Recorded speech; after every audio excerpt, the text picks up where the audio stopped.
Hello and welcome to the playthrough review of Resident Evil 6.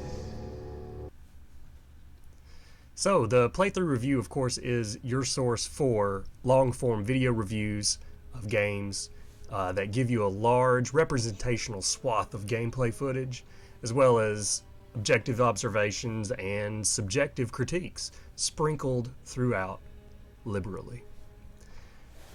So let's just get right underway with Resident Evil 6 here.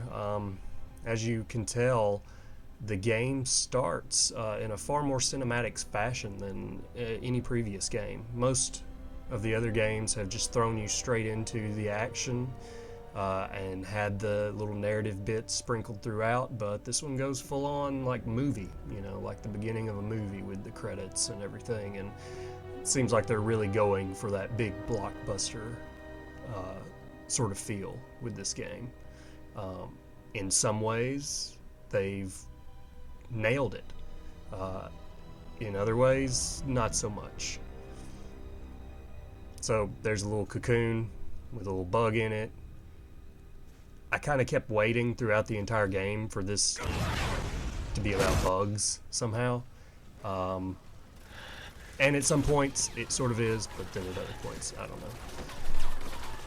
So, anyway, this is the intro level, which serves as sort of a tutorial, and as you're about to see, also gets you acquainted pretty quickly with the fact that there are going to be a lot of quick time events in this game. Unfortunately so. Quick time events in and of themselves aren't necessarily bad, but the implementation really matters, and this game seems to have them at points where you could be controlling the character better. Like, there are points when a quick time event makes you shoot a gun. That's what this game is about. It's about shooting guns, so just let me shoot the gun. I'll get more in depth with my gripes on the quick time events later, but also, the beginning part of this game with Leon, obviously, it just throws you straight in. But it does let you pick between three major characters. So you can start with any one of them and play through their narrative arcs, and they all intersect in some way. So that's sort of neat. It lets you build your own story, sort of, because you get a bigger picture of what they were going for. It's a more complete full game after you play all three campaigns, and then piece it all together, and then see here, wow, quick time event to press B to grab her hand. That's just show me that in a cutscene, And this part, moving around and looking around, I realize this is serving as a tutorial. But anyone that doesn't know how to move and look around is going to have a hard time playing the rest of this game, because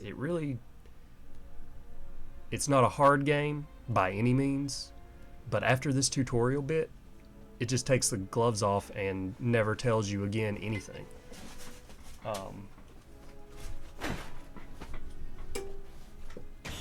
So that's also sort of odd.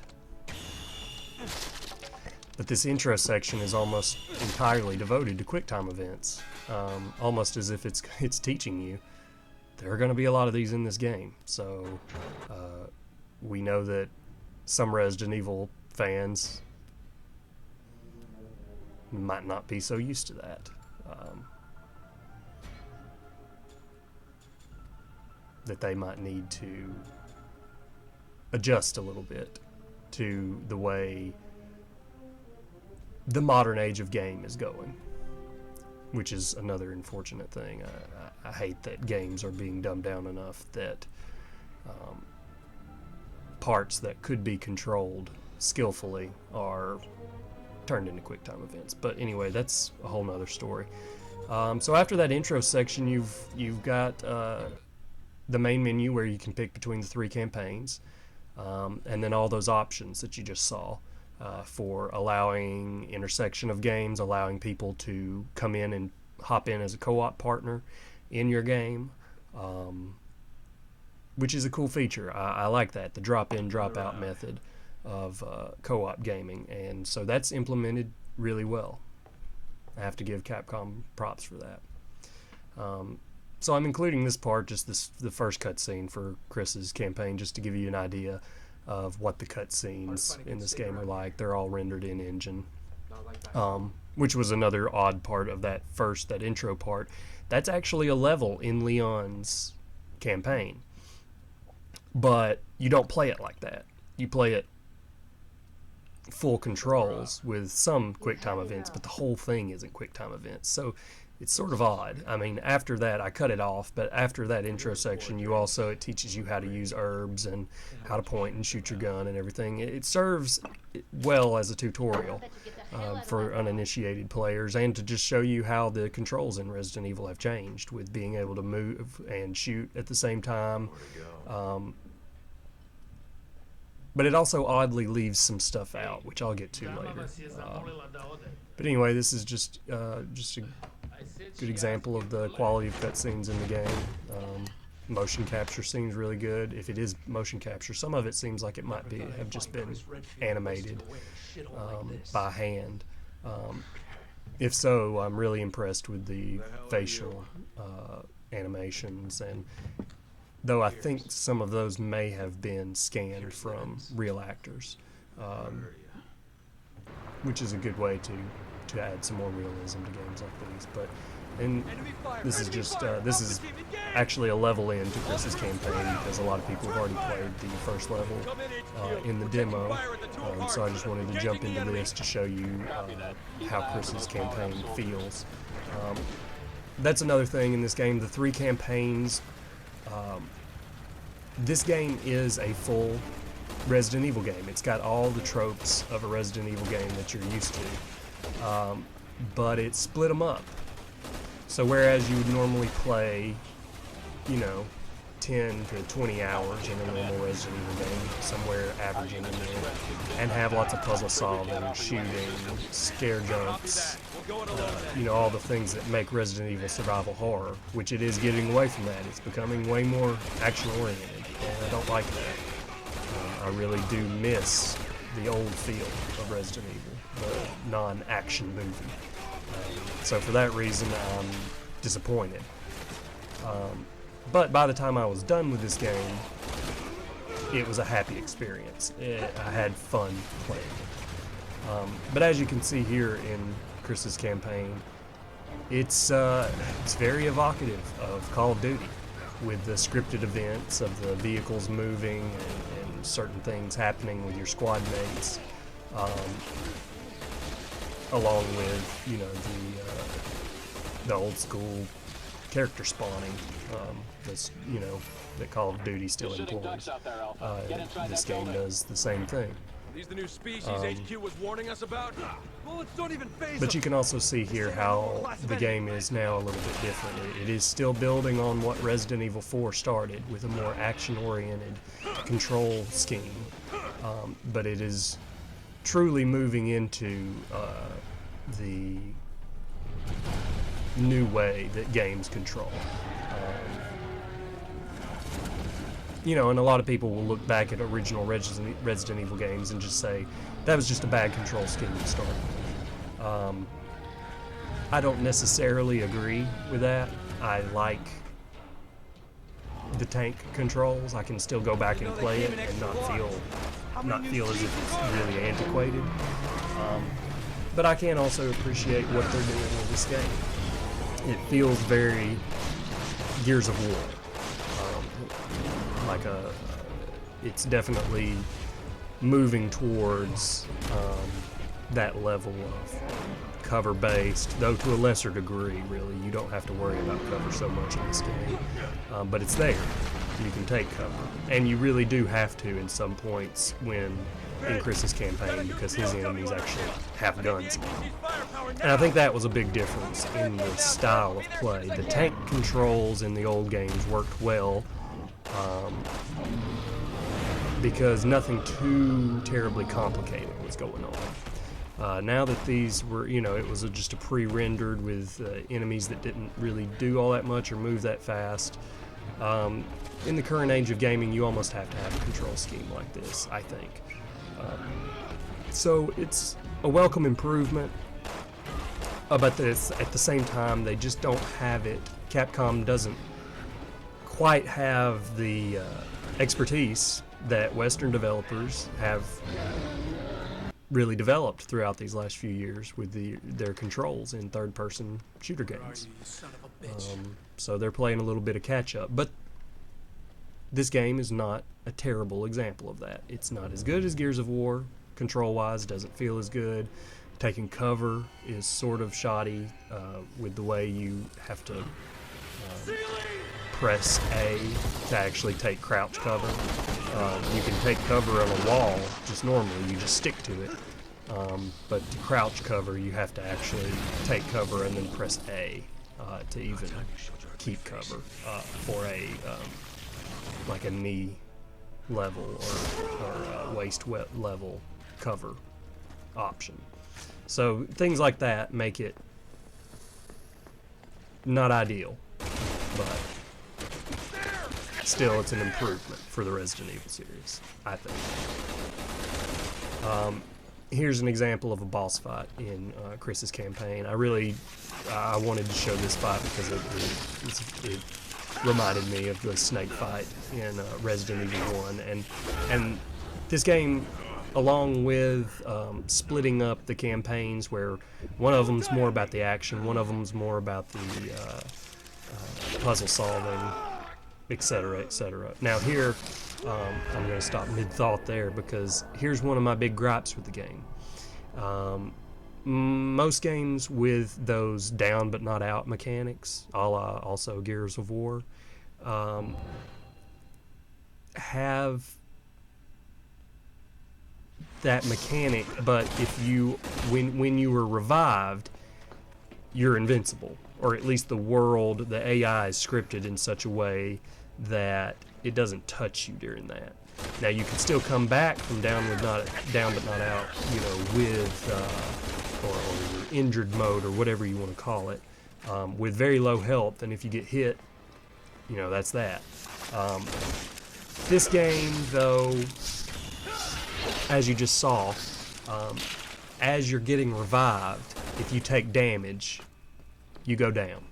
And taking damage while you're already down is instant death. But the problem lies in just the implementation, once again, how the AI either is scripted to keep on attacking you, or more simply, they should have just made it so that during the animation of you being revived, you lost my train of thought there. I'm watching the video and I got kind of excited about this boss fight again. But anyway, during that animation, you can still take damage and then die. It would have been a simple matter just to make it so that you're invincible for that second or two.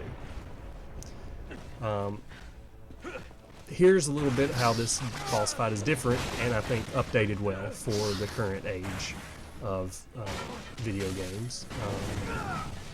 The crawling through the corridors part, it's not just a large room with you and the boss. It's several rooms, and the boss will follow you in those different rooms. I thought that was actually gameplay-wise sort of next gen, if you will, or at least this gen, since we are on the cusp of the next gen. Here's another thing that all three campaigns have in this one, which is a new addition to Resident Evil, and it's these run sequences.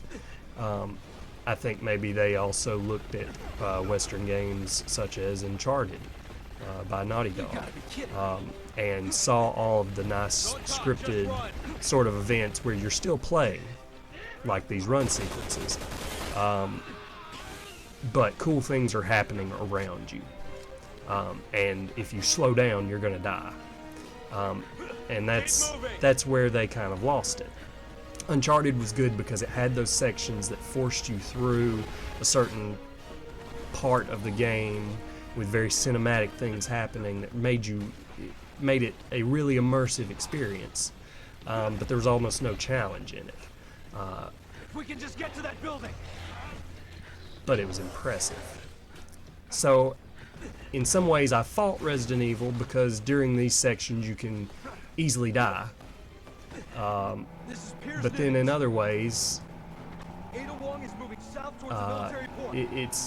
Advising all personnel it's to be on good the alert. because it's like Capcom is not going down the route of what some Western developers have done, and I think, like, unfortunately, Uncharted is a good example. The game's really fairly easy, and all those scripted events you really can just go straight through. They're impressive to watch, and sure, you have a little bit of control during them, but taking away the elements of something coming after you, or you have to do this within a certain time limit,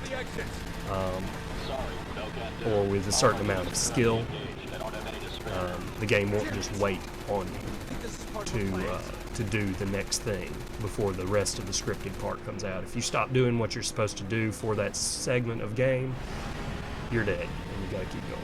So I think they've done some good things with the new style that Resident Evil's taking, and then some bad things too. Now we're on to Leon's campaign here, and you'll see a little bit of difference how Leon's campaign feels different than Chris's. Particularly right here, the settings are a lot different. Chris's is all explosions and, battlefields. Leon's is the more traditional, going down hallways, opening doors, very atmospheric Resident Evil. So I have to admit I enjoyed Leon's campaign quite a bit more than Chris's. It was really just a little bit too much Gears of War, too much action, too much Michael Bay movie. Which Leon's during the cutscenes has that, but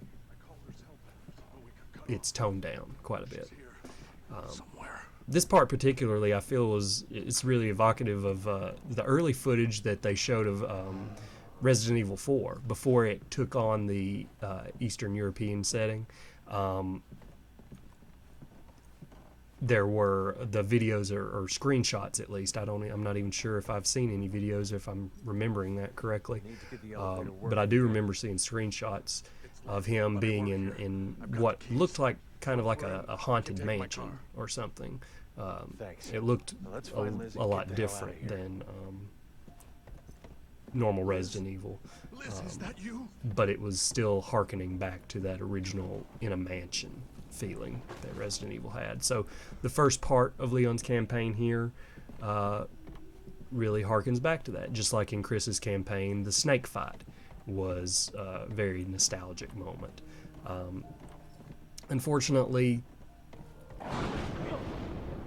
even though they're trying hard with the atmosphere in this one of the lighting and like lightning happening outside and the power being out, and looks very horror movie, very scary. The things that made the original Resident Evil scary, the jump scares, the dogs, the unexpected things happening, just aren't there in this game. So even during Leon's campaign, which is intended to be more of the survival horror, has more of the horror elements than Chris's campaign, which has almost none, aside from the giant boss fights, the mutated boss fights. But things like this, the cinematic moment there, the scripted moment in game,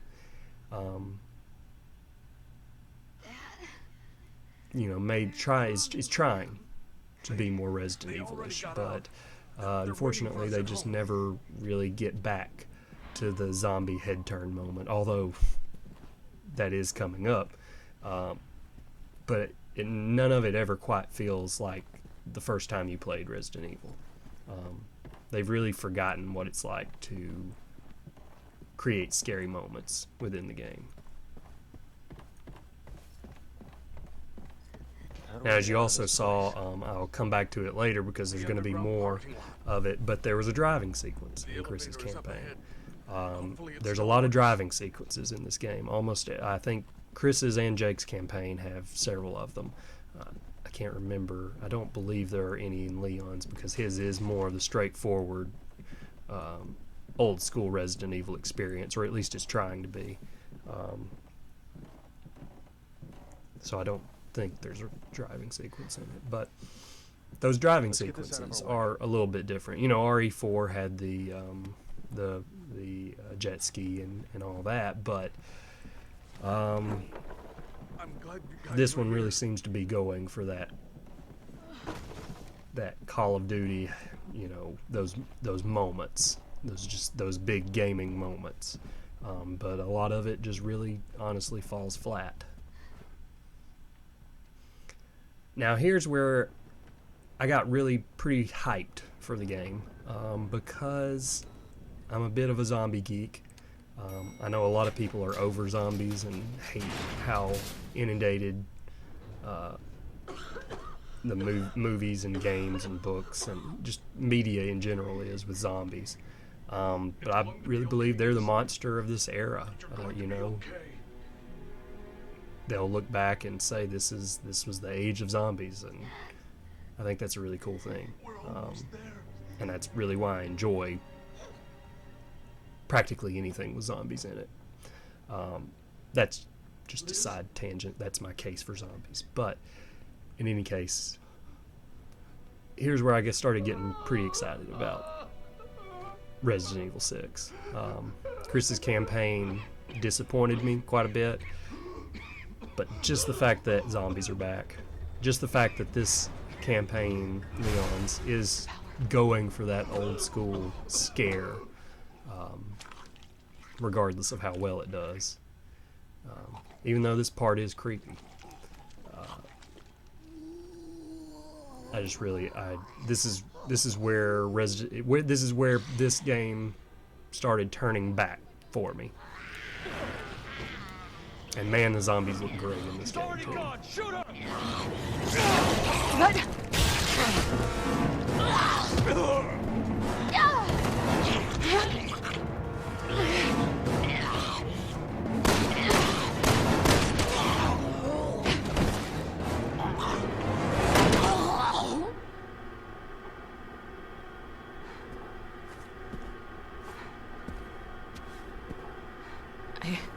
I can't believe this. Well, get used to it. It's either them or us, and they don't hesitate. Why did this have to happen?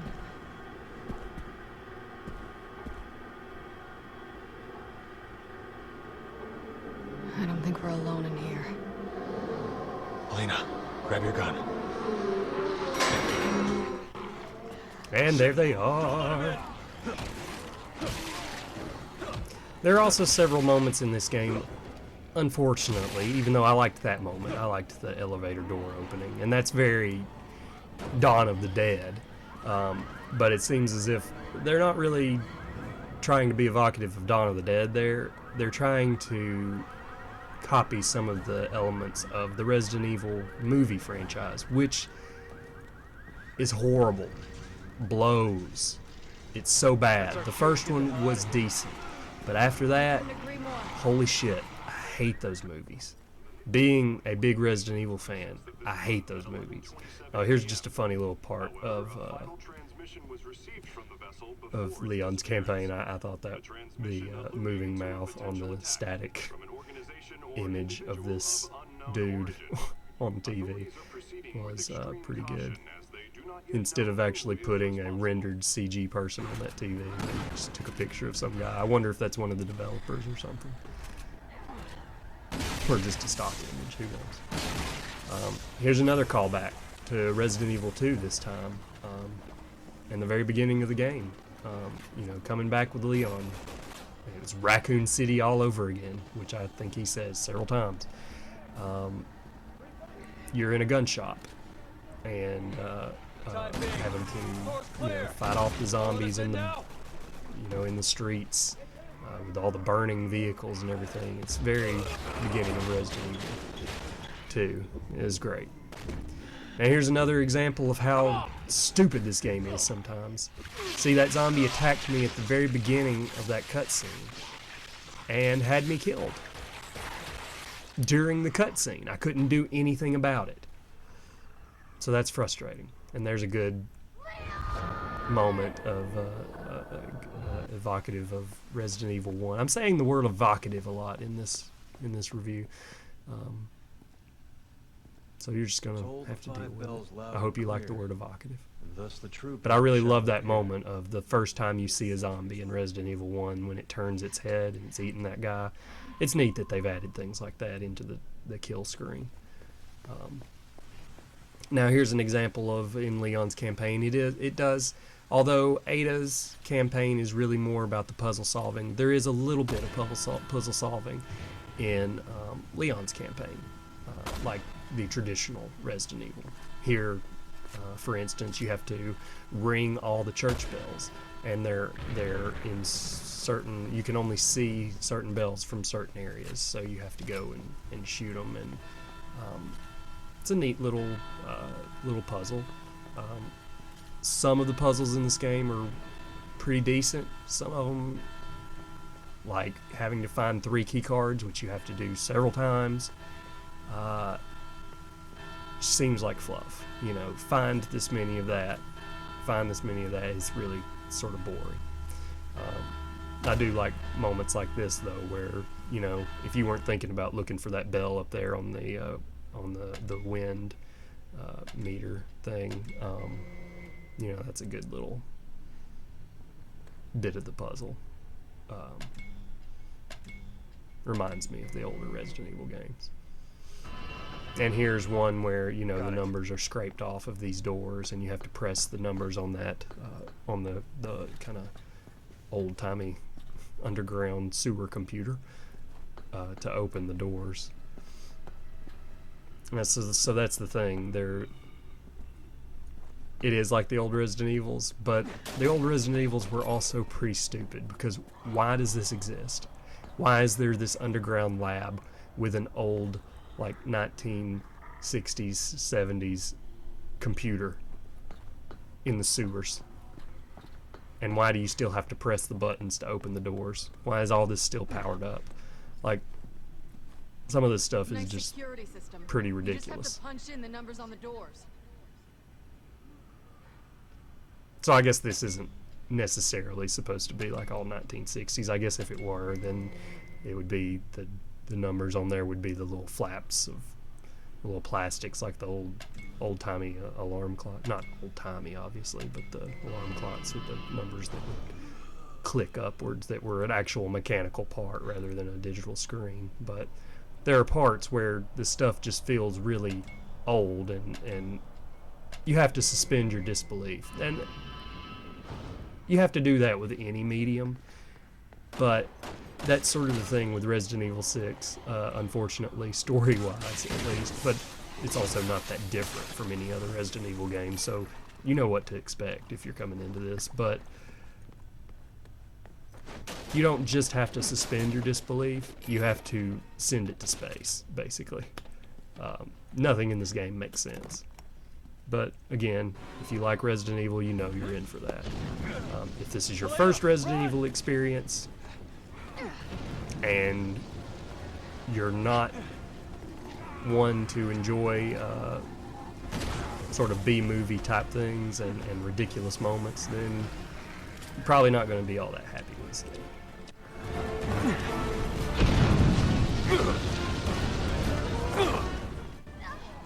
Once again, I just love how the zombies look. There's a lot of varying textures on them. They don't all just look the same, or like in the old Resident Evils, there would be like, you know, 10 models or with a few different skins. And so you saw the same zombie over and over and over again. I feel like they've finally gotten to the point technologically where the zombies really all look a lot different. At least the main vanilla zombies. And now there are different forms, like the big ones, which I think there's only 2 or 3 models for them, but you don't see them that often, so that's fine. But then like the ones that scream with the big frog throat or whatever, those all look the same. So it's like 2 steps forward, 1 step back sort of thing. What do we do? Now, I just finished telling you how they really have lost the jump scare. They've lost they've lost the horror in Resident Evil. But I have to admit, during this part, my heart rate really got it going. I can't stand it in movies when somebody's trapped underwater and they can't get out, like they're under ice or trapped like this in an underwater cavern or old building or something, and it's ruins, you know, and you just can't get out, and you got to swim, you got to go, like in Alien Resurrection when they had to swim through that whole part while the aliens were still coming after them, you know, stuff like that. I can't handle that well. And as you can see here, the O2 meter is going down. Now, obviously, if you've played this game, or you're probably even noticing it right now, even though I didn't during this playthrough, there are places to catch your breath up there. It's not unreasonable. It's not asking you to swim a marathon distance without ever taking a breath. So it is a little more realistic like that. But I didn't realize that at the time, and so I'm trying to get out of here, and my heart rate is just climbing and climbing, and my breathing's getting heavier because I'm truly terrified of this scenario of being trapped underwater. Even in this situation where there are the little holes that you swim up to breathe, even though you're not going to see them in this because I missed them the first time I played through. Right now I'm starting to feel it in my lungs, just like Leon. This part really freaked me out. I'm like, oh my god, I'm drowning. And I'm not sure why. Other games have done that before. But this was the one legitimate part of this game that freaked me out.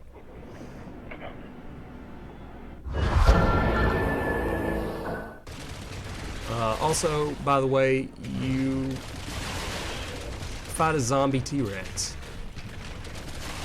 Not literally, it's not like a resurrected T-Rex. You can see it's made out of like bones and sinew and eyeballs and everything. But it's a T-Rex. It's a friggin' T-Rex. I mean, that's what you're fighting. Not sure why the C virus would make something mutate into a T-Rex, but it did. Just another example of that, of the suspension of disbelief, which you've already done. This is a zombie game, but still. They're getting even more ridiculous with the monster designs. So here's Jake's campaign. Now his is going to play like a hybrid of Leon's and Chris's. There's a little bit of puzzle solving, not really that much. It's more combat puzzle solving. But then you've also got a little bit of stealth, at least during the beginning of his campaign, where you have the opportunity to sneak up on enemies, whereas you don't in the other campaigns.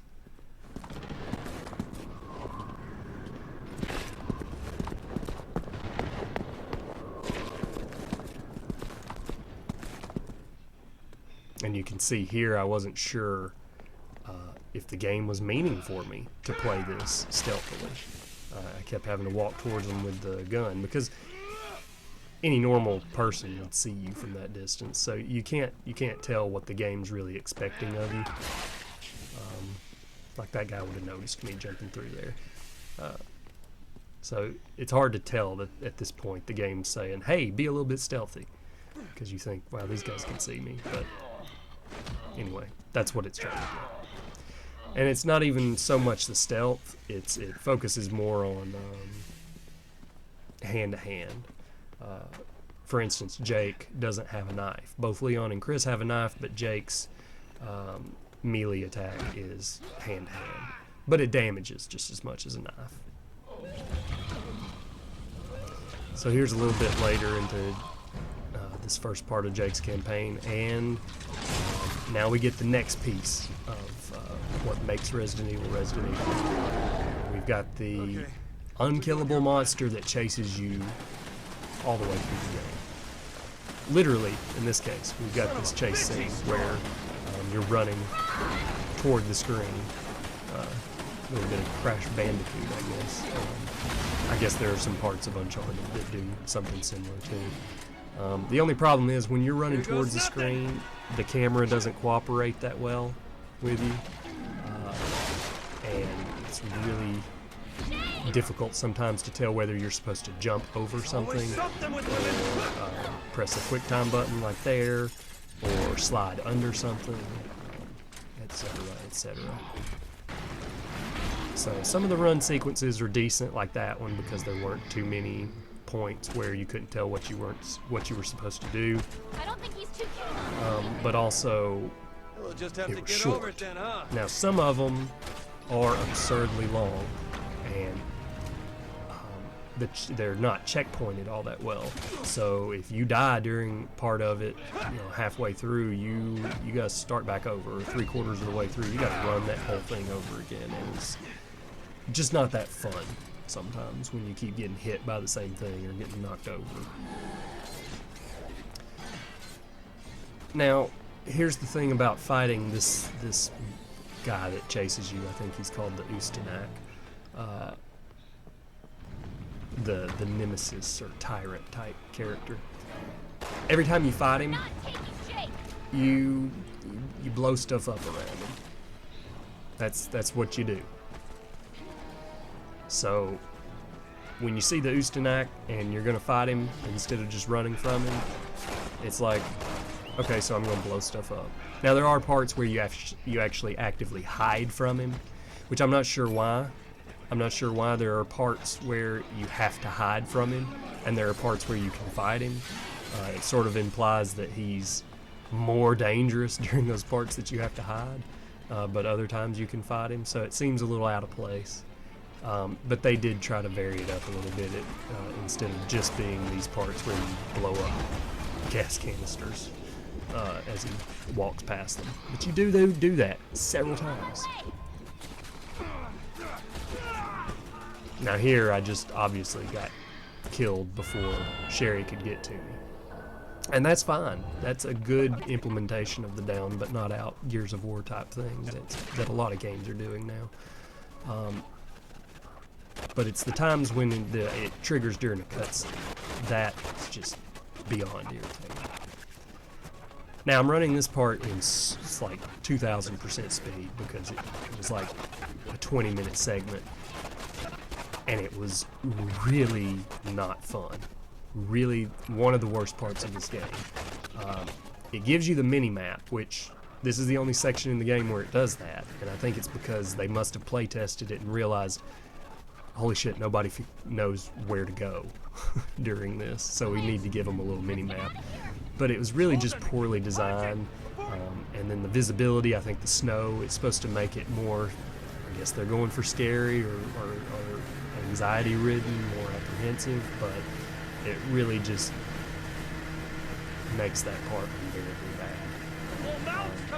Now here's the next driving segment. There's a couple in Jake's, a couple in Chris's, like I mentioned, which I won't reveal. You've seen the car chase, or at least part of it. I will say one cool thing about the car chase in Chris's campaign is it has you both drive and shoot at different points. So both, if you're playing it as co-op, both people get a chance to do both, which I thought was pretty neat.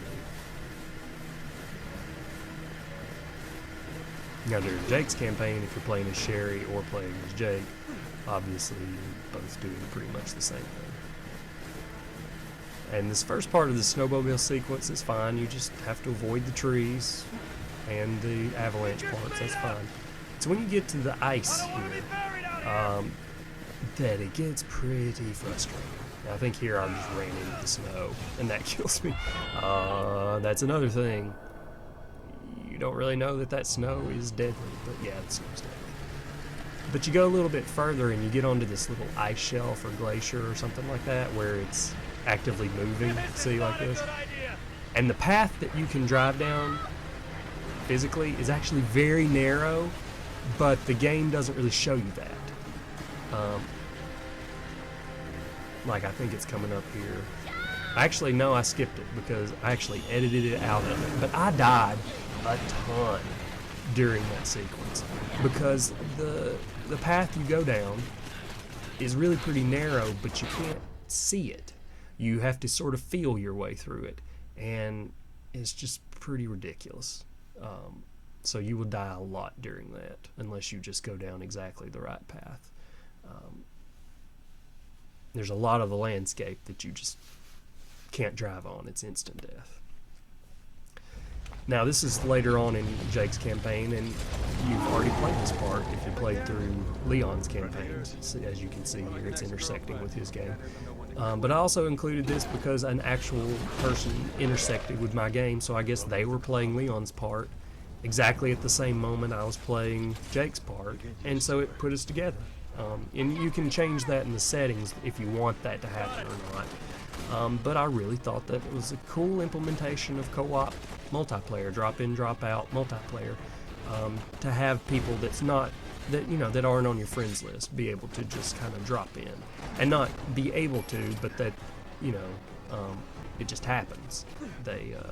They're playing through their game, and the network connectivity says, hey, these two players are in the same spot. Let's just throw them together.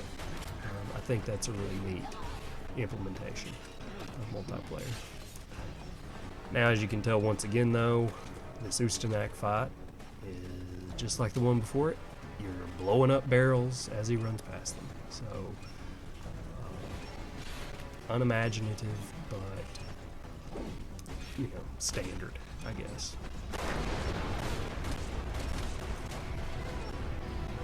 Now, there is one point in this where, unlike some of the other intersection points in the game, it actually splits your characters up differently. Because you can play as both Jake or Sherry in this one, or as Piers, Piers or Chris in his, and Leon or Helena in theirs. So you actually have 6 characters to choose from, but 3 campaigns. So, if you play them twice, it'll be the exact same experience, just with the other character, pretty much. But it's neat in cases like this, that when you play through Leon's campaign, it splits you up one way, and when you play through Jake's campaign, it splits you up a different way. So it's not the same experience for both players. So they thought that part out well enough, and you'll see what I mean here in a moment. Leon gets split up with Sherry, and Jake is with Helena, rather than in both parts just having, Leon be with Helena and Jake be with Sherry like it is in a normal game. So it at least differentiates your play experience in these parts that are in both or in multiple campaigns. So that was nice. Also, you just straight up box the Ustanak at one point. I just thought that was worth mentioning. Not a spoiler, this isn't the last moment you see the Ustanak, so don't worry, I'm not showing you the very end of the game here. But you just straight up punch a tyrant, nemesis, or whatever we're calling these things now, Ustanaks.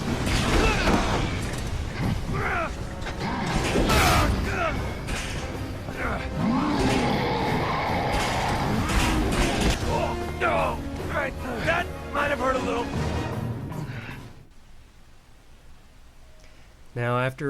Now there's a patch coming up that's actually going to change this to where you can play Ada's campaign from the get-go, and you can play it in co-op even though there's not another person in Ada's campaign, except for the parts where she intersects with everybody else's campaign.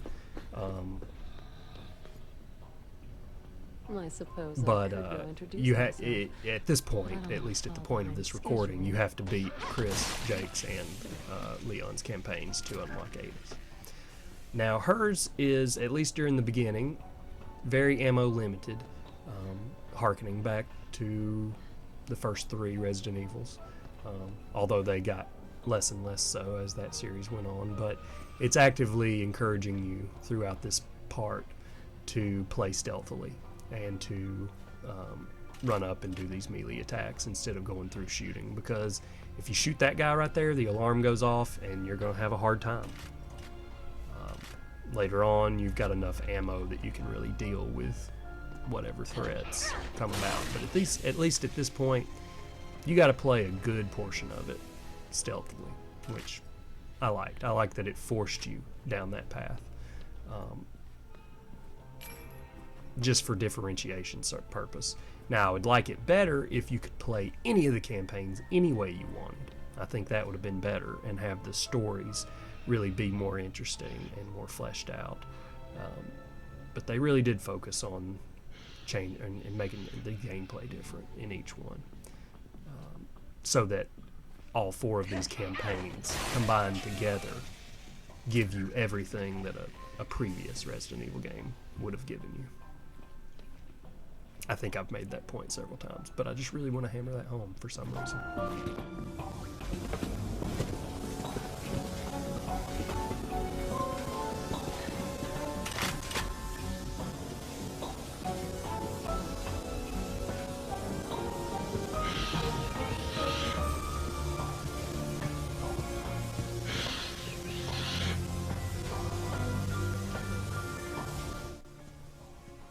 It's also pretty simple stealth gameplay.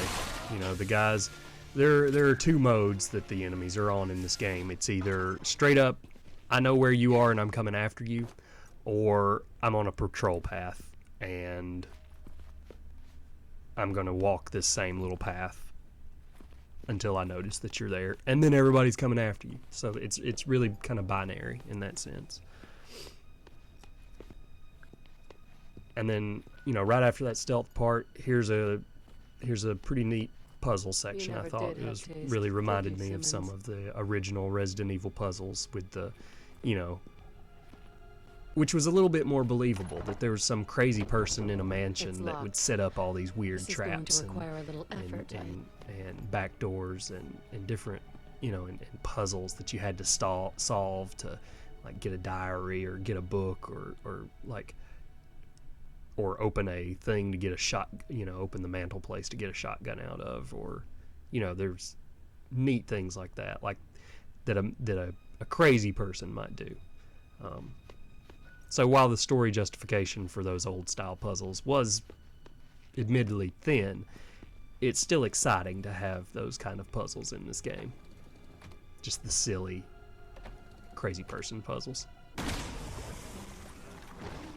And Ada also has a few collection, I won't really call them puzzles, but collection sections like this, where she has to put a plaque together to open a door. But to get the plaque pieces, you have to collect all this other stuff first. So it's like collect the thing to collect the thing to collect the thing to open the door. It's like Inception. It's basically the Inception of puzzle games. But not really, because they're not very clever puzzles. It's just a collection within a collection. So it's the Inception of collecting games, I guess. But here you can see I have to pick up the gold tooth from that zombie, and another zombie had the jewel. And then I've also got that plaque piece there, but I have to get the jewel and the gold tooth, and as you can see here in a moment, I'm gonna put them into something. Also, gratuitous butt shots of Ada when she's crawling, man, they really play that up. They want you to see that hiney. Ooh, baby, polygons. So there you see, you put the gold tooth and the jewel eye back in the skull. It opens the door, and you get the last plaque piece to open the main door that you're trying to get through. Let's put my theory to the test. So, you know, pretty neat, but also pretty derivative, pretty old, not clever at all. Now, during Ada's campaign, you also don't have to worry so much about terrain traversal because she has that little zip gun. So there's a lot of points in the game where it just prompts you to zip along to the next area, whereas you might have to do something really elaborate to get to the next section with any of the other players. So I like that, but at the same time, I also hate it that, like in Leon's campaign, sometimes there's a chair in the way, and that just is what blocks you off from the other area. Now here, Ada also has her own Ustanak, basically. I mean, that's not what it is, but her own tyrant, her own nemesis. And it's this organic chainsaw dude that comes after you. And as you can see, very gruesomely kills you if you let him charge you. Which I won't reveal how to win that boss fight, but I also took me a little bit to figure out how to do it, because the game doesn't really elaborate on how you're supposed to do it. You have to just kind of accidentally see that there's a button prompt during that fight that you need to do, and that makes the fight possible, basically. Otherwise, he's just going to rush you and chainsaw you in half every single time. So, a little bit frustrating in that respect.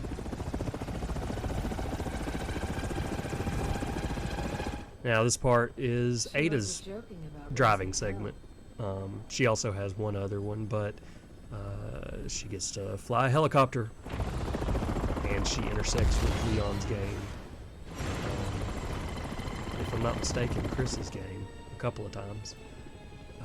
Yeah, she intersects with, and maybe Jake's. Yeah, definitely with Jake's too. So she intersects with all of them, though Leon's more unique, obviously, because they have stronger character ties. But I did think that was a neat implementation of the split gameplay.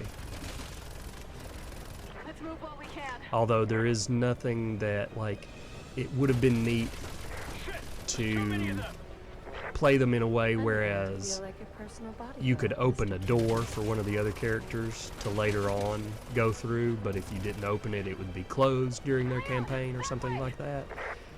But there's nothing really that innovative throughout it. There's one good example where you, in Chris's and Leon's campaign, you have to run for an elevator, but for some reason in both campaigns you can't make it to the elevator. The other person always makes it to the elevator.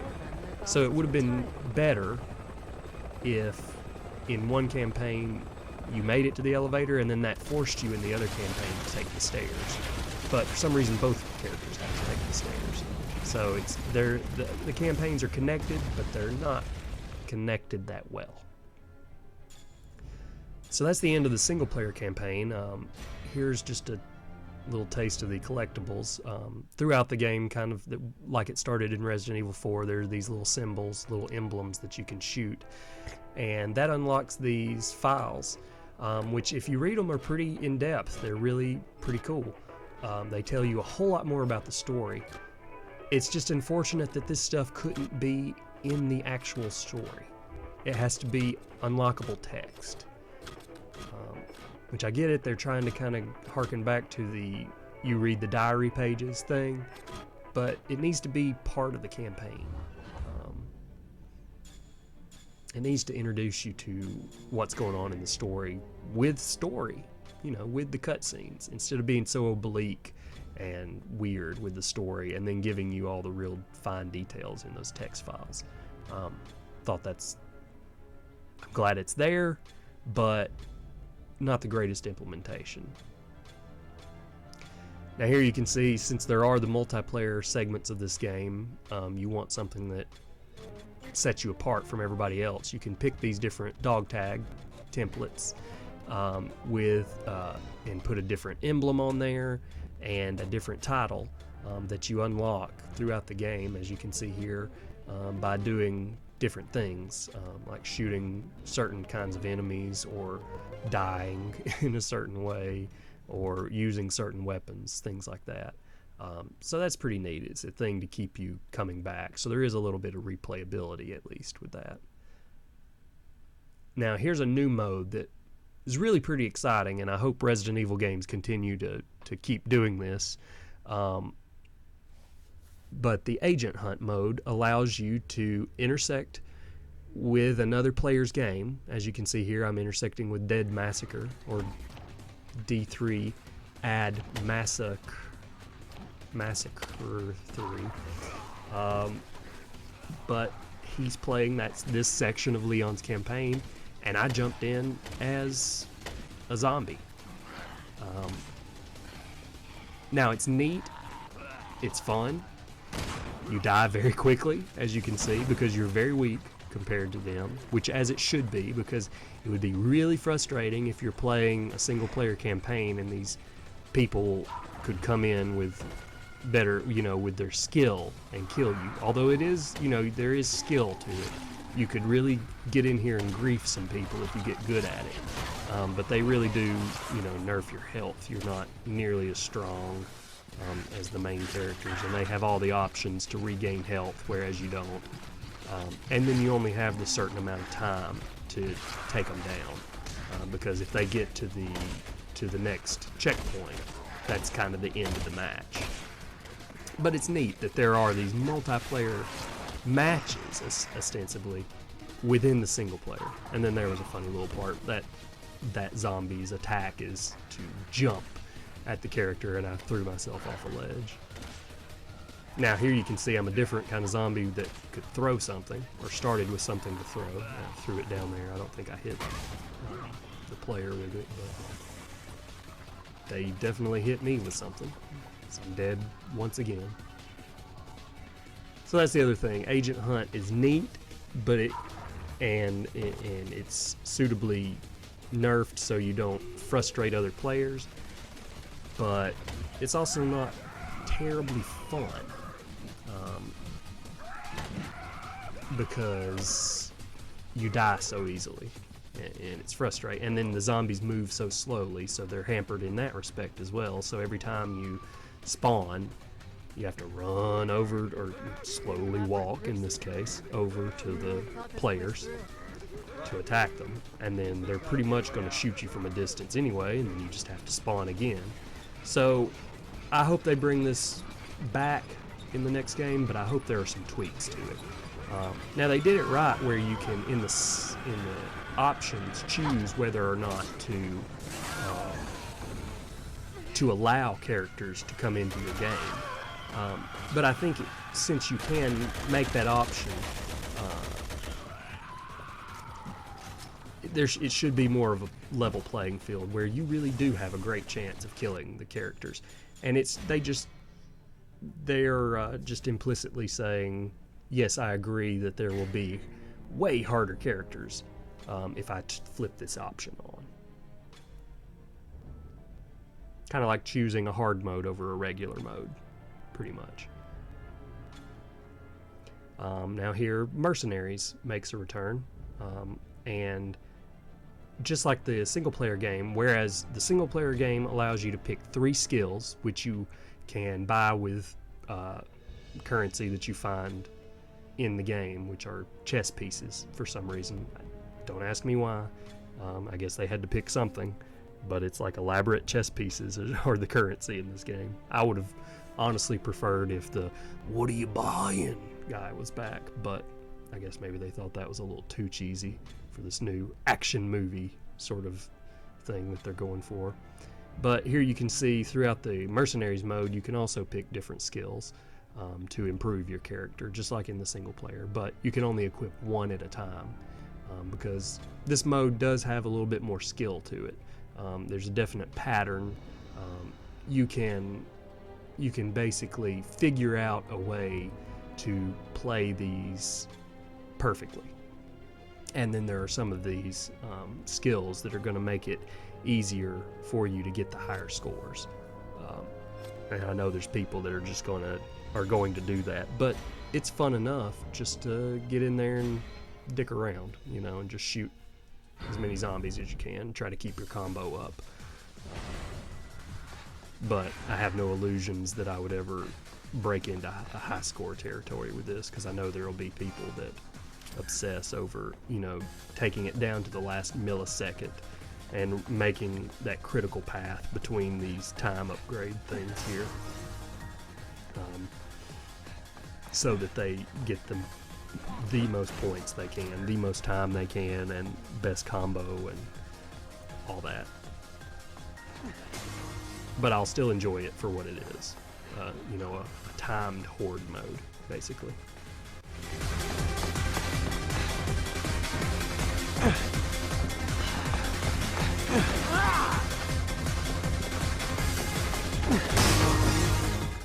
Now, as you can see here, I figured out how to slide at this point in the game. Now, I've already beaten the game, and it does make you slide several times during the running sections, but I never really used it all that much, or never really dropped to my back to shoot, which could be really handy in some parts.